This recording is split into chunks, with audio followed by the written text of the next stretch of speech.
চাচ্ছে বাংলাদেশে হিন্দু মুসলিমের মধ্যে একটি সাম্প্রদায়িক দাঙ্গা সৃষ্টি করে আবারও এই দেশটাকে ভারতের কন্ট্রোলে। ইসকনের সাথে হিন্দুদের বা সনাতনীদের কোনো সম্পর্ক নেই। এই সাম্প্রদায়িক দাঙ্গা লাগানোর পেছনে মূল ভূমিকায় কিন্তু ইসকন। আমরা নিঃসন্দেহে এটার জন্য ইসকনকে দায়ী করছি। আপনারা জানেন যে গতকালকে ইসকনের নেতা চিন্ময় দাসকে গ্রেপ্তার করেছে ডিবি পুলিশ। তো গ্রেপ্তার করার পর থেকে আমরা তাৎক্ষণিক দেখেছি ঢাকার শাহবাগে তারা একটা তাণ্ডব চালিয়েছে, বিক্ষোভ করেছে এবং শাহবাগ সহ তারা দেশের বিভিন্ন স্থানে তারা তাণ্ডব চালিয়েছে। আজ যখন এই চিন্ময় দাসকে আদালতে তোলা হয়, তো আদালতে তোলার পর তার জামিন চাওয়া হলে আদালত তার জামিন নামঞ্জুর করে তাকে কারাগারে পাঠায়। এরই পরিপ্রেক্ষিতে ইসকনের যেই জঙ্গি সমর্থকরা আছে, আমরা জানি যে ইসকন একটি জঙ্গি সংগঠন এবং এর যারা জঙ্গি সমর্থকরা আছে তারা সারা দেশের বিভিন্ন স্থানে তাণ্ডব চালিয়েছে এবং এই তাণ্ডবেরই এক পর্যায়ে চট্টগ্রাম কোর্ট প্রাঙ্গণে আমাদের এক আইনজীবী, নিরীহ আইনজীবী ভাই আলিফ ভাইকে তারা গিয়ে ওখানে ইসকনের জঙ্গি সদস্যরা তারা জবাই করে হত্যা করেছে। তো সেই আলিফ ভাইয়ের জানাজা আমরা কিছুক্ষণ আগে ঢাকা বিশ্ববিদ্যালয়ের শিক্ষার্থীরা ঢাকা বিশ্ববিদ্যালয়ের টিএসসিতে তার গায়েবানা জানাজা আদায় করেছি এবং আমরা একটি তাৎক্ষণিক বিক্ষোভ মিছিল করেছি।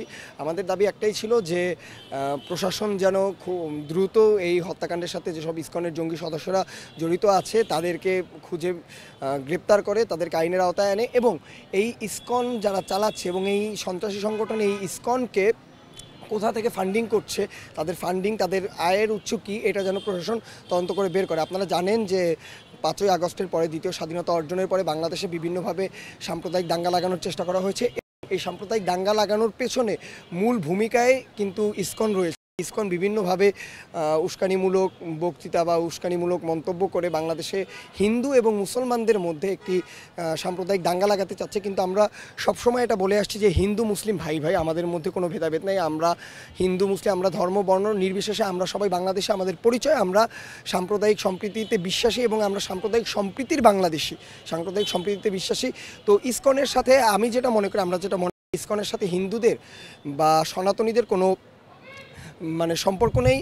ইসকন সম্পূর্ণ একটি আলাদা জঙ্গি সংগঠন। তারা শুধু সনাতনী ভাই বোনদেরকে, আমাদের সনাতনী ভাই বোনদের ব্যবহার করছে।